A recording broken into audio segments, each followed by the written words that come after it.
Hello friends, இந்த வீடியோவில் வந்து இப்போ ஏப்ரல் மே 2025 எக்ஸாமுக்கான ப்ரொஃபஷனல் இங்கிலீஷ் 2 சப்ஜெக்ட் வந்து நம்ம ஈஸியாக கிளியர் பண்ணுறதுக்கான கம்ப்ளீட் இன்ஃபர்மேஷன் இந்த வீடியோ பார்க்கலாங்க. அதாவது நம்ம எந்த மாதிரி ப்ரிப்பரேஷன் பண்ணுறது, எக்ஸாமில் கொஷின்ஸ்லாம் எந்த மாதிரி கேட்பாங்க, ஒவ்வொரு டாபிக்ஸுக்கும் அதுக்கான ஆன்சர் பொறுத்த வரைக்கும் எந்த மாதிரி ப்ரெசன்டேஷன் பண்ணணும், இந்த மாதிரி உங்களுக்கு தேவைப்படுற எல்லா இன்ஃபர்மேஷனையும் வந்து இந்த வீடியோவில் பார்க்கலாம். ஒவ்வொரு டாபிக்ஸும் வித் எக்ஸாம்பிளோடு உங்களுக்கு வந்து நான் சொல்லிக் கொடுத்துறேன். ஸோ நல்லா தெளிவாக கவனிச்சிங்க. ஓகே, இப்போ இந்த சப்ஜெக்ட் பொறுத்த வரைக்கும் ஃபஸ்ட்டு நீங்கள் வந்து பார்த்தீங்கன்னா பார்ட் பி வந்து கான்சன்ட்ரேஷன் பண்ணுங்கள். இதுலேயும் குறிப்பாக ஃபஸ்ட்டு வந்து ரீடிங் காம்பரேஷன் பற்றி பார்த்தலாம். ரீடிங் காம்பரேஷனாக ஒன்றும் இல்லை, ஏதோ ஒரு டாபிக் பேஸ் பண்ணி பார்த்தீங்கன்னா ஒரு எஸ்ஏ மாதிரி கொடுத்துருவாங்க. அதாவது ஏகப்பட்ட பேராகிராஃப்ஸ் இருக்கும் அதில். ஃபார் எக்ஸாம்பிள் இந்த மாதிரி ஒரு ஃபாலோவிங் பேசேஜ் வந்து கொடுத்துருவாங்க. இந்த பேசேஜஸ் கீழே பார்த்தீங்கன்னாக்கா இந்த பேசேஜ் பேஸ் பண்ணி கொஷின்ஸில் வந்து சூஸ் த கரெக்ட் ஆன்சர் மாதிரியும், அதே மாதிரி ட்ரூ ஆர் ஃபால்ஸ் மாதிரியும், ஃபில் இன் த பிளாங்க்ஸ் மாதிரி கொஷின் கேட்டிருப்பாங்க. இந்த கொஷின்ஸ்க்கான ஆன்சர் எல்லாமே இந்த பேசேஜஸ்லேயே இருக்கும். நாம் வந்து என்ன பண்ணணும்னா, அவங்க கேட்ட கொஷின்ஸ்க்கான ஆன்சர் வந்து எந்த பேசேஜில் இருக்குதுன்னு பார்த்துட்டு அதுக்கான ஆன்சர் வந்து அட்டன் பண்ணணும். பட் நம்மளில் நிறைய பேர் என்ன பண்ணோம்னா, இப்போ ஒரு கொஷின் வந்து படிச்சுட்டு அதுக்கு ஆன்சர் பொறுத்த வரைக்கும் சர்ச் பண்ணும்போது ஒவ்வொரு வாட்டியும் அந்த ஃபுல் பேராகிராஃப், அதாவது ஃபுல் எஸ்ஸேவும் பார்த்தீங்கன்னா படிச்சுன்னு இருக்கும். அகைன் இன்னொரு கொஷினுக்கான ஆன்சர் வந்து கண்டுபிடித்து மறுபடியும் ஃபுல் பேசேஜையும் பார்த்தீங்கன்னா படித்து பார்த்து ஆன்சர் கண்டுபிடிப்போம். பட் இந்த கொஷின் பொறுத்த வரைக்கும் ஆன்சர் வந்து இந்த மாதிரி ஃபைண்ட் அப் பண்ணாமல் வேறு எந்த மாதிரி ஃபைண்ட் அப் பண்ணுறீங்கன்னா, முதல்ல எஸ்ஏ எல்லாத்தையும் பார்த்தீங்கன்னா ஒன் டைம் வந்து படிக்கும்போது என்ன பண்ணீங்கன்னா ஒவ்வொரு பேராலையும் இருக்கக்கூடிய சில முக்கியமான இன்ஸ்டம் மட்டும் பார்த்தீங்கன்னா உங்களுக்கு புரிகிற வகையில் ஷார்ட்டாக எழுதி வச்சுங்க. அதாவது உங்களோட ஆன்சர் ஷீட் ஓரமாக வந்து பார்த்தீங்கன்னா ஒரு பென்சிலில் லைட்டாக ஒரு மார்க் பண்ணி வச்சுங்க. இந்த மாதிரி நீங்கள் வந்து பண்ணிங்கனாக்கா ஒவ்வொரு கொஷினுக்கு ஆன்சர் வந்து ஃபைண்ட் அப் பண்ணும்போது இப்போ இந்த கொஷினுக்கான ஆன்சர் வந்து இந்த பேசேஜில் இருக்குது. ஸோ இந்த மாதிரி வந்து ஈஸியாக நீங்கள் வந்து ஃபைண்ட் அப் பண்ணிடலாம். அதே மாதிரி இதிலே வந்து சில டைம் என்ன பண்ணுவோன்னா, சில டிஃபிகல்ட்டான வேர்ட்ஸுக்கு வந்து சினானிம்ஸ் ஆண்டனிம்ஸ் வந்து பார்த்தீங்கன்னா கேட்பாங்க. இதுக்கு வந்து ஆன்சர் எப்படி நீங்கள் வந்து ஃபைண்ட் அப் பண்ணுறீங்கன்னா, இப்போ அந்த வேர்டு வந்து பார்த்தீங்கன்னா அந்த பேசேஜில் எங்கன்னா ஒன்று இருக்கும். ஸோ அது வந்து ஃபைண்ட் அப் பண்ணிட்டு அந்த ஒரு சென்டென்ஸாக படித்து பாருங்கள். ஃபுல்லாக இப்போ அந்த வேர்டு இடத்துல வந்து சென்டென்ஸாக ஃபுல்லாக படித்து பார்க்கும்போது இதுக்கான மீனிங் புரிஞ்சுட்டு ஸோ அந்த ஆப்ஷனில் வந்து எங்கே இருக்குதோ அதுக்கான மீனிங் வந்து கண்டுபிடிச்சி எழுதுருங்க. ஓகே, இந்த கொஷின் பொறுத்த வரைக்கும் அவ்வளோதான். இது வந்து தனியால் நீங்கள் வந்து படித்து டைம் வேஸ்ட் பண்ணாதீங்க. மேக்ஸிமம் இந்த ரீடிங் ஆப்ரேஷன் கொஷின் வந்து 11th கொஷின் வந்து கேட்டுருவாங்க. அப்படி கேட்டாங்கன்னா இப்போ நான் சொன்ன இன்சி யூஸ் பண்ணி பார்த்தீங்கன்னா ஈஸியாக அட்டன் பண்ணுறேன். ஓகே, நெக்ஸ்ட் வந்து எஸ்ஏக்கான டாபிக் நல்லா பார்த்துங்க. இந்த எஸ்ஏ பொறுத்தவரைக்கும் மேக்ஸிமம் இந்த 15A 15Bக்கு வந்து கேட்பாங்க. இதுலேயே வந்து 3 விதமான எஸ்ஏ இருக்குது. என்னென்னா கம்பேர் அண்ட் கான்ட்ராஸ்ட் எஸ்ஏ. அப்படின்னா என்னென்னா, இப்போ கொஷின் வந்து for example compare and contrast LCD TV and plasma TV about 250 வேர்ட்ஸ்னு சொல்லுவாங்க. அப்படி சொல்கிறாலும் நீங்கள் சிம்பிளாக என்ன பண்ணுறீங்கன்னா, ஒரு டாப்பிக்கில் வந்து LCD TV versus plasma TV இந்த மாதிரி உங்களுக்கு கொஷினில் வந்து எந்த 2 டாபிக் பேஸ் பண்ணி வந்து எழுத சொல்கிறாங்களோ அதை வந்து இந்த மாதிரி ஃபார்மெட்டில் வந்து பார்த்தீங்கன்னா ஒரு ஹெட்டிங் வந்து போட்டுங்க. நெக்ஸ்ட்டு ஒரு 4 பேஜஸ்க்கு வந்து பேராகிராஃப் வைஸாக கொஷினில் கேட்குற அந்த 2 திங்ஸுமே வந்து பார்த்தீங்கன்னா கம்பேரிசன் பண்ணி பேராகிராஃப் மேக் பண்ணி எழுதுங்க. எக்ஸாம்பிளுக்கு இப்போ நான் ஷோ பண்ணதே வந்து ஒரு வாட்டி வந்து படித்து பாருங்கள். சென்டென்ஸ்லாம் வந்து எப்படி ஃபார்ம் பண்ணியிருக்காங்க, கம்பேரிசன் வந்து எந்த மாதிரி பண்ணியிருக்காங்க. ஸோ அந்த மாதிரி வந்து ஜஸ்ட் ஒரு கிளான்ஸ் பார்த்துங்க. நெக்ஸ்ட்டு வந்து ப்ராப்ளம் சால்விங் எஸ்ஏ. இந்த எஸ்ஏ பொறுத்தவரை எந்த மாதிரி ரைட் பண்ணணும்னா, இப்போ அந்த கம்பேர் அண்ட் கான்ட்ராஸ்ட் எஸ்ஏ பொறுத்தவரை இப்போ நீங்கள் எழுதுகிற பாயிண்ட்ஸ் எல்லாமே வந்து கம்பேரிசன் பண்ணுற விதமாக தான் இருக்கணும்.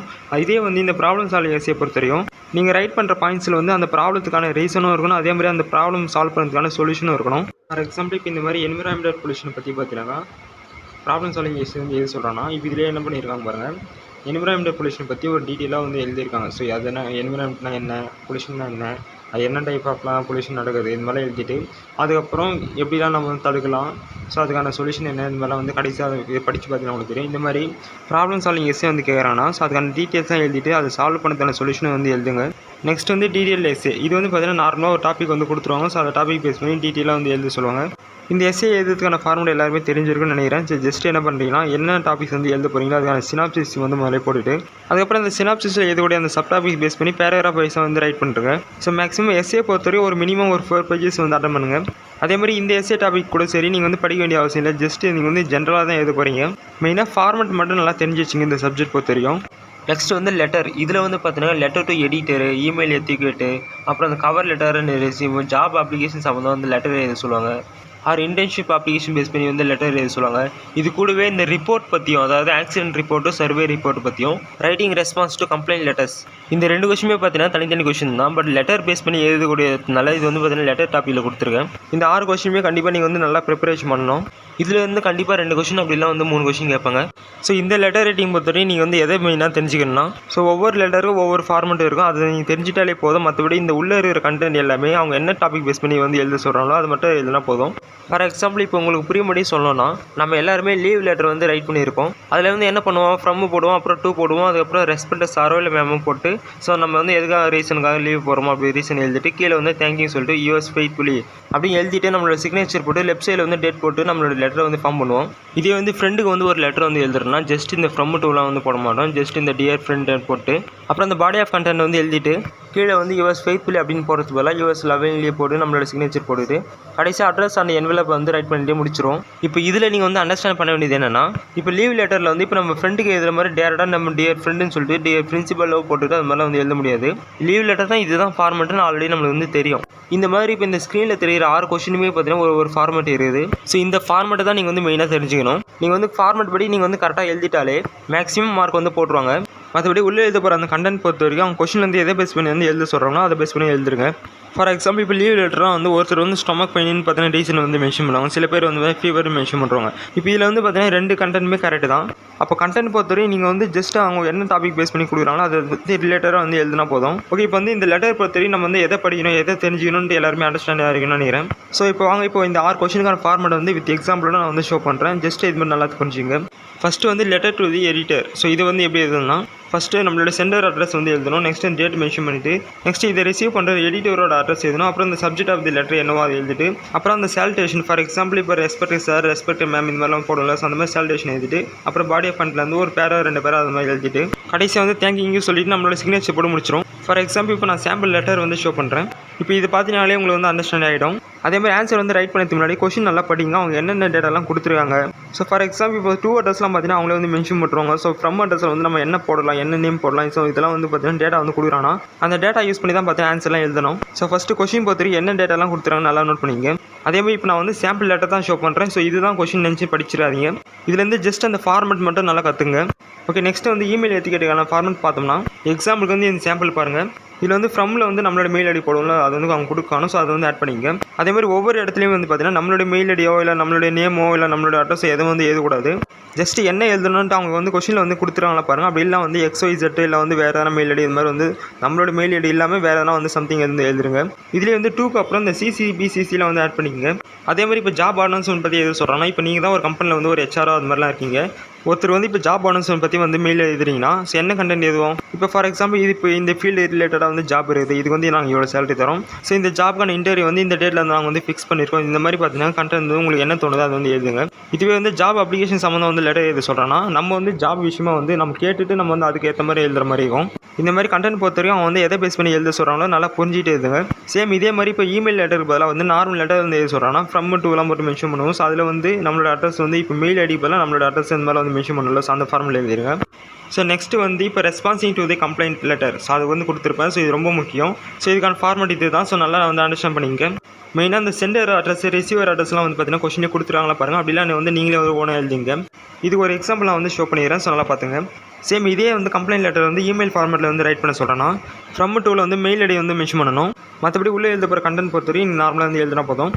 ஓகே, இப்போ வந்து சேம் இதே மாதிரி இந்த ரிமைனிங் அந்த கவர் லெட்டர், அந்த resume, job application, internship application இதுக்கான model questions with answer and ஃபார்மெட்கான நோட்ஸ் PDF வந்து ஆப்பில் வந்து அப்டேட் பண்ணியிருக்கோம். ஆப்கான லிங்க் வந்து டிஸ்கிரிப்ஷனில் இருக்குது. அதை ஒன் டைம் வந்து கோத்ரூ பண்ணுங்கள். நெக்ஸ்ட் ரிப்போர்ட் ரைட்டிங் பொறுத்த வரைக்கும் ஆல்ரெடி சொன்ன மாதிரி ஆக்சிடென்ட் ரிப்போர்ட் வருது, சர்வே ரிப்போர்ட் வருது. அதுக்கான எக்ஸாம்பிள் காமிச்சிடறேன். இந்த சாம்பிள் கொஷின்லேருந்து ரிப்போர்ட் வந்து எந்த மாதிரி எழுதிருக்காங்க ஒரு அண்டர்ஸ்டாண்ட் பண்ணிங்க. சப்போஸ் ஸ்க்ரீனில் வந்து உங்களுக்கு வந்து சரியாக தெரியலனாலும் ஆல்ரெடி சொல்லி இந்த மாதிரி இதுக்கான நோட்ஸ் வந்து ஆப்பில் வந்து அப்டேட் பண்ணியிருக்கோம். ஜஸ்ட் அது எல்லாமே ஒன் டைம் பாருங்கள். சேம் அதே மாதிரி சர்வேக்கான ரிப்போர்ட்டை நான் அதே ஷோ பண்ணுறேன். ஸோ இதுவும் வந்து நல்லா அண்டர்ஸ்டாண்ட் பண்ணிங்க. சப்போஸ் ஸ்க்ரீனில் இருக்குது சரியாக தெரியலனா ஒன் டைம் ஆப்பில் இருக்கிற நோட்ஸ் வந்து ரெஃபர் பண்ணிங்க. நெக்ஸ்ட்டு ரெவென்யூ மெயின் டாபிக்ஸ் வந்து இந்த ரெகமெண்டேஷனும் செக்லிஸ்ட்டும் டிரான்ஸ்கோடிங் நல்லா பார்த்துங்க. ரெகமெண்டேஷனாக ஒன்றும் இல்லை, ஜஸ்ட் இப்போ ஃபார் எக்ஸாம்பிள் இப்போ AC பற்றி ரெகமெண்டேஷன் ஒரு 8 பாயிண்ட்ஸ் வந்து எது சொல்கிறேன்னா அந்த 8 பாயிண்ட்ஸ்லேயே வந்து ஸ்டார்ட் பண்ணும்போது என்ன பண்ணிங்கன்னா இட் இஸ் ரெகமெண்டட் டு அப்படின்னு போய் ஒரு பாயிண்ட் எழுதுங்க. இன்னொரு பாயிண்டில் வந்து it is advisor to, it is necessary to, இந்த மாதிரி பார்த்தீங்கன்னா நீங்கள் எழுத போகிற அந்த சென்டென்ஸுக்கு முன்னாடி இதெல்லாம் வந்து ஆட் பண்ணிங்க. நெக்ஸ்ட்டு செக்லிஸ்ட் பொறுத்தவரைக்கும் ஒன்றும் இல்லை, என்னன்னா இப்போ நம்ம வந்து ஒரு இன்டர்வியூ வந்து அட்டென்ட் பண்ணுறோம். ஸோ என்ன பண்ணுவோம், ஸோ தேவையான சர்டிஃபிகேட்லாம் எடுத்துக்கணுமா, ரெஸ்யூம்லாம் எடுத்துக்கணுமான்ட்டு பார்த்தீங்கன்னா சில பாயிண்ட்ஸ்லாம் வந்து நம்மளுக்குள்ளே வந்து பார்த்தீங்கன்னா இன்டர்வியூ போகிறதுக்கு முன்னாடி செக் பண்ணி பார்ப்போம். ஸோ இந்த மாதிரி அவங்க எது ரிலேட்டடாக வந்து எழுத சொல்கிறாங்க. ஸோ இந்த மாதிரி ஃபார்மெட்டில் வந்து எழுதுங்க. ஸோ அது பக்கத்தில் வந்து எஸ்ஆர்னோ போட்டுட்டு உங்களால் முடிஞ்சால் டிக் கூட பண்ணி காமிச்சிருங்க. இதே வந்து டிரான்ஸ்கோடிங் பொறுத்தவரைக்கும் ஒன்றும் இல்லை, இந்த மாதிரி வந்து பார்த்தீங்கன்னா ஒரு பை சார்ட் மாதிரியோ இல்லை வந்து ஒரு ஃப்ளோ சார்ட் மாதிரி கொடுத்துருவாங்க. ஸோ ஷார்ட்டாக வந்து கொடுத்துருப்பாங்க. இது வந்து ஒரு பேராகிராஃபாக வந்து சென்டென்ஸாக மேக் பண்ணி எழுதணும். ஒரு எக்ஸாம்பிளுக்கு இப்போ நான் ஷோ பண்ணது யாராவது ஒன்று படிச்சு பாருங்கள், உங்களுக்கு வந்து புரிஞ்சுட்டு எந்த மாதிரி சென்டென்ஸ் வந்து ஃபார்ம் பண்ணுறாங்க. மற்றபடி இந்த கொஷினில் வந்து படிச்சுன்னு டைம் வேஸ்ட் பண்ணாதீங்க. இந்த கொஷின் தான் வருமானு கேட்டிங்கன்னா கண்டிப்பாக இருக்காது. ஸோ மேக்ஸிமம் வந்து அவங்களே கூட கிரியேட் பண்ணுவாங்க. அதனால் ஒவ்வொரு கொஷின்லேயும் வந்து ஜஸ்ட் அந்த ஃபார்மெட் மட்டும் நல்லா அண்டர்ஸ்டாண்ட் பண்ணிங்க. ஓகே ஃப்ரெண்ட்ஸ், பார்ட் பி பொறுத்தவரைக்கும் இவ்வளோ தான். ஸோ இதில் கொடுத்துருக்க டாபிக்ஸில் வந்து அது ஆல்ரெடி சொன்ன மாதிரி அந்த ஃபார்மெட் நல்லா ஞாபகம் வச்சுங்க. அதேமாதிரி பார்ட் ஏ பொறுத்த வரைக்கும் என்னென்ன டாபிக்ஸ் வந்து கொஷின் கேட்பாங்கன்னு அதுக்கான டாபிக்ஸ் வந்து கொடுத்துருக்கேன். ஜஸ்ட் என்ன பண்ணிங்கன்னா இந்த ஒவ்வொரு டாபிக்ஸ்னால் அப்படின்னா என்னென்னு நல்லா தெரிஞ்சு வச்சுங்க. ஒவ்வொரு டாபிக்ஸில் இருக்கிற ஒரு 2 எக்ஸாம்பிள் மட்டும் பார்த்து அண்டர்ஸ்டாண்ட் பண்ணிங்க. மற்றபடி நீங்கள் என்ன தான் வந்து இப்போ புக்கில் வந்து ஒவ்வொரு டாப்பிக்குமே ஒரு 100 எக்ஸாம்பிள் கொஷின் வந்து கொடுத்துருக்காங்க. அது என்ன தான் பார்த்தாலும் அதுலேருந்து வராது. ஜஸ்ட் மேக்ஸிமம் வந்து இந்த கொஷின் பொறுத்தவரைக்கும் ஓனாக தான் கேட்பாங்க. ஸோ அதனால் நீங்கள் அண்டர்ஸ்டாண்ட் பண்ணியிருந்தால் மட்டும் தான் எழுத முடியும். ஸோ அதனால் பார்ட்டியே பொறுத்தவரைக்கும் இந்த டாபிக்ஸ் எல்லாத்தையும் பார்த்தீங்கன்னா ஜஸ்ட் அண்டர்ஸ்டாண்ட் பண்ணிங்க. ஆக்சுவலி இந்த வீடியோ பொறுத்தவரைக்கும் லாஸ்ட்டு செமஸ்டரில் வந்து அப்டேட் பண்ணி இந்த வீடியோ தான் பார்த்தீங்கன்னா இப்போ ரீரெக்கார்ட் பண்ணி போட்டிருப்போம். ரீசன் என்னென்னா இதில் வந்து பார்த்தீங்கன்னா படிக்கிறது எதுவும் இல்லை, கொஷின்ஸ்லாம் எதுவும் இல்லை. ஜஸ்ட்டு ஒவ்வொரு டாப்பிக்கான ஃபார்மேட் படி பார்த்தீங்கன்னா நீங்கள் வந்து ஆன்சர் பண்ணாலே போதும். அதனால் பார்ட் ஏ பார்ட் பியில் வந்து எந்தெந்த டாபிக்ஸ் வந்து கொஷின் கேட்பாங்க, அதுக்கான ஃபார்மேட் என்ன, அதுக்கான டீடைல்ஸ் பண்ண சொல்லியிருப்பேன்.